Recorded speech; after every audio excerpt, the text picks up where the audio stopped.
Okay, I get a ton of requests for this motor. This is an iconic Powerstroke. It's the first one, the 7.3.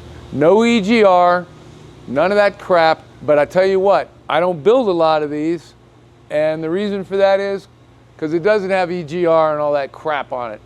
But we've got one in here today. It looks like it's in a shipping container because it's so rusted, but they get that way when they're sitting around for a while.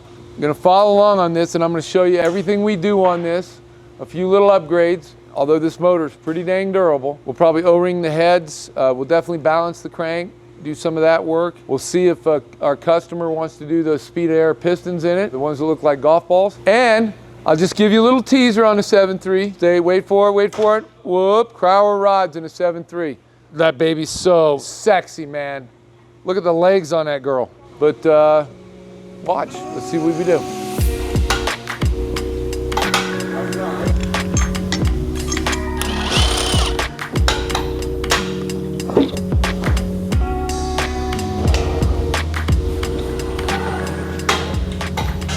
You know, as old as this motor is, this is what I see in these motors.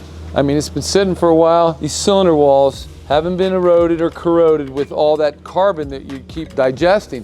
I mean, literally what we're doing with trucks today and cars is we're basically sticking a hose in the tailpipe and putting it back on the intake. I mean, it's ridiculous. It's not necessary. You can tune these things. People will tell you can tune these things and make them run clean without all that emission garbage on it. It's the agencies, they're setting rules and they're just saying, okay, we want this. They're not bringing in any engineering on it, you know, that I can tell, any smart engineering, and they're just going to the manufacturer and saying, this is what we want, make it happen. And the manufacturer, they have their hands tied. They just got to make it happen or they can't sell vehicles. I just don't know whether that's the American way.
So this is kind of fun.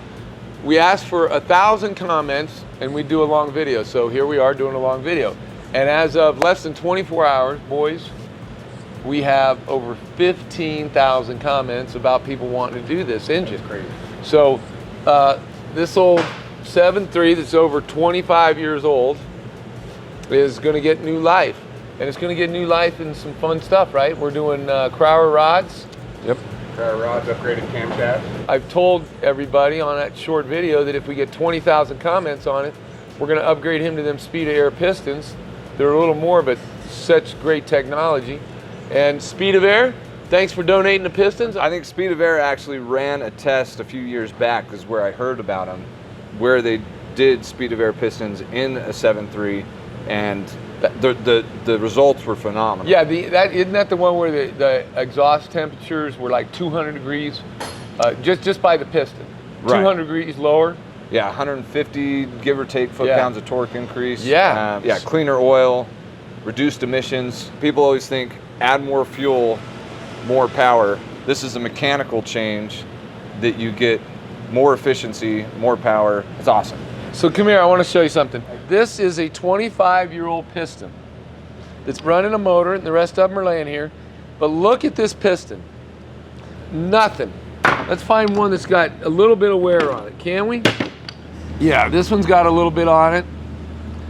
And we've got some carbon buildup between the first and second ring. That piston having over 200,000 miles on it, that's what a diesel should and could look like if we didn't get the contamination from regurgitating our exhaust constantly on these diesel engines. This is what's possible.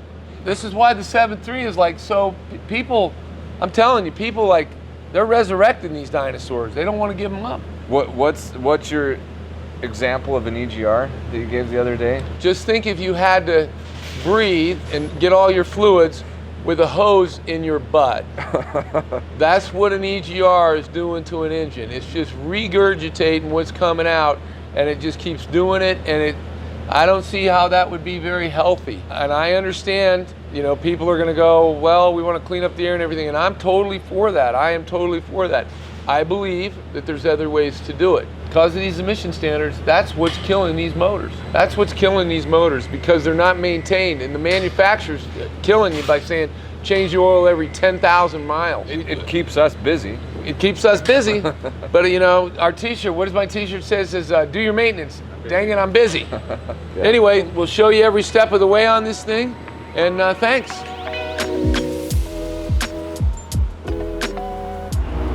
Some excessive wear on this valve. If you look from the side, it's kind of got a curve to it. It's a lot of wear. Call that tuliping on a valve. Same thing on that intake on the same cylinder. So we'll have to get some new valves for this.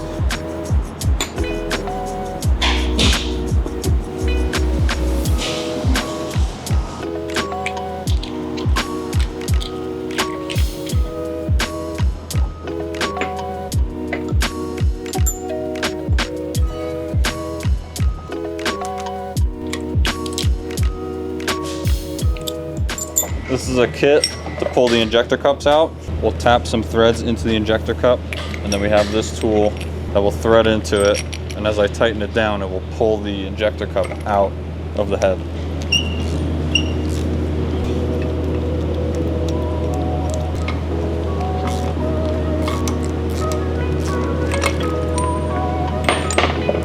There we go. Injector cup is out.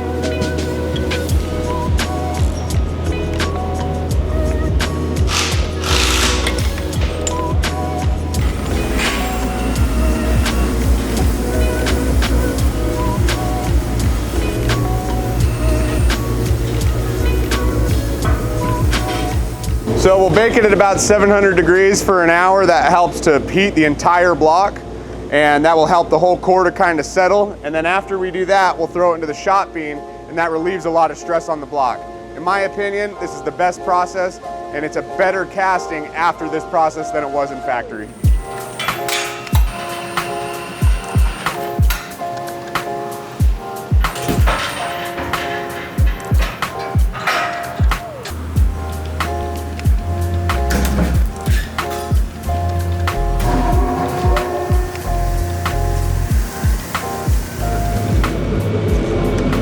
Oh yeah, baby. We got ourselves a new looking 7.3. Hugh Daddy. Look how nice. I mean, boy, that just does a great job, doesn't it?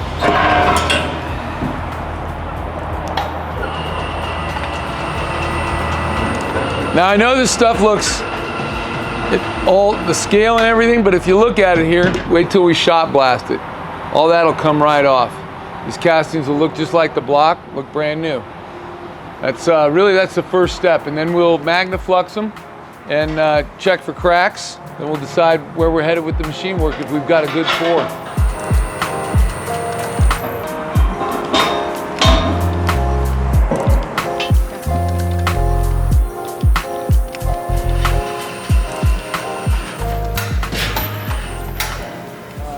Your motor's been kind of exciting, to be honest with you. We used to do some 7.3s, and we don't do that many of them anymore. We get a lot of requests. Like the old 12-valve Cummins, man. It's the world coming to an end. People going to still own that 7.3. Yep. My wife's right there with you. She's like, I want something that doesn't have as much electronics. Yeah. It's simple. Tell me this story. My son shared with me a picture. I guess you were in a tornado. Where do you live? Where did you get this tornado? We're coming back from Indianapolis to our home in Columbus. Heavy downpour. We pulled off the side of the road. You know, everybody on the interstate was pulling off. Ooh. And the tornado formed right over us. Oh my And gosh. we were just sitting there on the side of the road, flashers on, everybody stopped. And my wife looked up and says, "Is that a traffic cone?" And it was spiraling up. And right after that, a tree fell on the truck. Wow. And so my son, my wife, and I were in the truck. There was a limb right across the middle of the windshield. It had landed right there, and it landed on the topper on the back of the truck. Oh my gosh. But the topper and the windshield basically saved us from having The truck totaled by the tree. Yep. Pretty Yeah. much. And you And- guys. And you guys. Is this a like 2-door or you say, 4-door? Extended cab. Cab? So Yeah. It's the 2.5. extended cab. Yeah. Okay. Gotcha. Yeah. Yep. Wow. What's going on with your engine right now, so people can be looped in on what you're dealing Sure. with currently? So at a stop sign, pulling out onto a 4-lane divided highway, and I heard a bang, and I'm like, okay, this isn't good. And it started to. There was a lot of mechanical noise. Got out, checked with my flashlight, didn't see any holes in the block, didn't see You're like, oil on yes. the ground. I'm like, okay, it's That's still good. together. Yeah. Yep, it had a really bad miss though, and so I was like, okay, something happened, but I don't know. It's still running. Right. I'm going to get it home because I was only 20 minutes from home. And when I got home, I mean, the whole truck was shaking at Yeah. idle, but I don't have time to address it. So I parked it for a month or so, and then I pulled it into our shop, got the passenger side valve cover pulled off. I was looking, and the rear cylinder on the passenger side, both push rods, one was broke clear in half, the other one was U-shaped. And I'm like, well, there it is, but I don't know what caused it. I pulled the injector thinking, I might have blown a tip off and I could have flooded, Right. hydrolocked it, and that could have broke the one push rod. But the injector tip looked good. The nozzle looked fine. It was intact. I said, okay, what's going on? So have you had the pan off of that and looked at all your connecting rods and anything like that? Because if you hydrolock that motor, it'll bend it. You'll have a hard time getting a piston out because it'll kind of torque that rod a little bit and bind it up in the cylinder. Have you popped the pistons out of the motor? Because you guys Yeah. are looking for a core, I've got the pan off. Yeah. Just a visual inspection, the rod looks straight, but it's Yeah, really yeah, hard yeah. to tell Yeah. with a V. Yeah, we'd rather not you take the core apart, so because we Yep. determine a lot of stuff, huh? Broken spring, maybe a spring got broke and left the valve open a little too long and the piston whacked it. Is the valves all closed now? You still got the heads on it though, right? Yep, I've Okay. still got the heads. Yeah. I've looked. Your guess is pretty good, or that assumption hydrolock, but it needs further tear down to kind of, and sometimes you don't know then. Sometimes you just find broke parts and it's the chicken or the egg thing. I'm an engineer by trade, so I'm really interested to figure this out because I don't know, it just fascinates me, and Yeah, it fascinates me too. That's why I do it. that's good. That's Yeah. good. But yeah, most of the guys that I worked with, I showed them the push rod that was split in half, broke in half, and I sent Miles the photo of the push tubes, and most of those guys said that likely is from hydrolock, where you get enough something in the cylinder, and it's just your cam's trying to push on the push tube and the valve's trying to open, but your push tube's your weak link, and Yep. that's likely what happened. So it just snapped in half. Yep. Yeah. You should see it on the screen now, but Yes, we do. There's push tubes. Yeah, and you got both of them. That's the intake and exhaust on that cylinder. That's correct. Yep. Yeah, I think- both in the same hole. I think your buddies over there at Cummins are telling you straight, man. Yep. I think with both of them like that, I don't think it was just a fail point on one push rod that got weakened over time. I think you were trying to push a solid. Yep. Yep. What kind of engineer are you? I'm a mechanical engineer. Oh, cool. For Cummins, right? That's correct. Wow. So you work at Cummins. What do you do there for Cummins? If you'd like to say. If you don't, just say, I'd rather not say. I don't want to get you in trouble at work. I'll defer to that question just for now. Gotcha, no problem. All you guys need to know is I work out of the Seymour engine plant. And I mean, if you guys ever want a tour, but by all means, let me know, and I'll get you hooked up there. That's great. I respect that. That's fine. I just well, that's exciting that we kind of got an inside guy that we're building the motor for. I think that's pretty dang cool, man. You know, it's a compliment. We take it as a compliment. Somebody that's an engineer that's involved in a company like Cummins that looks at us and thinks, okay, I'll give these guys a shot. Build my engine. That's obviously important to you. So we appreciate that. We'll do a fantastic job for you. Well, what about these speed airs? So back to the piston. Do you know what we're talking about? And did you see the uproar in your behalf to get you pistons, man? I mean, across all the platforms, I think we really have surpassed 70,000 comments. Wow, that's impressive. I want to do a little bit more research on them. Okay. I don't think I could speak too much to them today. I don't think I've got all the information yet. Go check them out. I could almost guarantee, unless you're just an absolutely terrible mechanical engineer, that you're going to want these things. They do have the pressure's on you now, Phil. I see that now. All right, well, listen, this has been great, man. I'm excited to see your motor, and we'll try to figure out what caused them push rods, but I think I'd say you're probably on the trail on that. I think you probably got a hydrolock motor. And then let us know on the pistons, and then I'll announce it to the people out there that he actually wants the pistons. Well, it's a pleasure meeting you, and we'll speak soon. Yeah, Phil, you've been great to work with. Thank you for your time. Yeah, no problem. And I'll look forward to seeing you guys in person. I'll come and drop off the motor and pick up my new one. So. Oh, nice. That'd be great. We'd love to show you around. Hey, thank you, man. All right, thank you. Talk to you soon. Bye-bye. As you can see how gorgeous this block is, it looks like a brand new casting, and you're looking at least a 25-year-old motor here. And that's because we've oven baked and shot blasted it, bringing the casting back and stress relieving, actually stress relieves the casting. And now we're going to find the center of each one of those holes, and then we'll know, is every one of these holes centered? And usually they're not, because the manufacturer, they're not close at all. We'll correct that.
I'm Dave Bell. Yeah, good to meet you, Dave. Nice to meet you.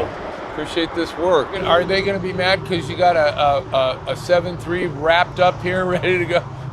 A Ford? You don't know how much of a heartache I get from all the technicians Yeah, at work when I pull into the parking lot. I'll bet Ford you engine. did. In the back of a Ford truck. Yeah, I drive. So when I first started at Cummins, I pulled into the parking lot with my 7.3, and they're like, "Oh, that rattle trap, what's going on?" Hey, talking about a 7.3, do we still have? I had the sweetest 7.3 in here. Have you seen it? I don't know whether That it's white- still here. that Yeah. white one? Did you see it on my feed? Yep. Holy Yeah. smoke, that's a nice truck. That Only was 75,000 miles. In my mind, just for a moment, I thought, I gotta buy this truck. yeah, and it was a 6-speed and everything. Yeah, dude, it had everything I wanted. I was really like, you know, oh, what? I got you. This is like, I feel like a swag, dude. Is this something we Wow, can video? Can we yeah. open this now? Yeah, well, something to say thank you. Wow, you know, you are now one of my top 5 customers, and after 3.5 decades, that's saying a lot. People don't ever, for all that you've done, regards. Oh my goodness, this is so kind of you. Thank you so much. Well, Oh, this is from your family. yeah. Oh, because you told me about this truck. Is kind of like your adventure truck or something like that, or were you, It's the one that saved their life. That's right. That's right. Holy smoke! And it here if you want. You can tell this guy's Yeah, he's a an Cummins engineer. man. He's got his tools all handy. Yep. Oh my gosh, this You is a pull it- 3D pull it model. out. Oh my gosh. It's in quartz. Yep. And that's an ISV5, which is basically the Titan engine. Look how cool that is. So it's a desk kind of display. This is a base, a lighted base, so it just sits on there and it Oh lights my. it up. So Sweet. I told Miles earlier, I thought it was kind of funny to give you the 5-liter because I know you've had so much issue on social media. I mean, of course, we've discontinued it since Nissan, stopped. Yeah. But it had a lot of cool technological advances for its time. Well, we haven't done that many of them, you know. No, we haven't done that. Yeah, they're very tough. When they go down, they're tough to rebuild. The ones that we've seen, they spin the mains, and then that's that's just a real problem. Yeah, and then I mean it's Was hard it to get parts. It's hard to get oversized outside diameter main Yeah, bearings for like large production like Fords and stuff like that. But We can get them for the that. 6.0 and the 6.4. Manufacturers make it. But yeah, it's a hard block to fix. You guys are seeing all the Cummins stuff, so this is from me personally, but I work for Cummins, so I just I thought you guys would like it. It's very Well, I kind love of it. We love Cummins, and people ask me all the time, "What's the best truck?" If I could make my mind, what's the best truck? A Ford chassis with a Cummins in it. And I think you got to go to a 750 still to get that combo. Yeah. So, well, thank you so much. You're headed back to Indiana? No, I live now in western Nebraska. I Okay. work remotely. So Okay. it's about a 7.5, 8-hour drive. All right. But I'm going to be here till tomorrow. And he got you one too? Oh, this I is got- for Joey. Yeah. And yeah, Well, I already. And I got some hats too for the guys. Oh, I man. didn't do a lot, but Oh, man. Thank you so much. This is the gentleman, when I says, should we give him free speed of air pistons? This is the guy. And look how he goes over the top for us. So this is all because of you. Thanks again. Thank you. Have a good, safe road trip, and thanks for the swag, man. Thank you very much. Yep.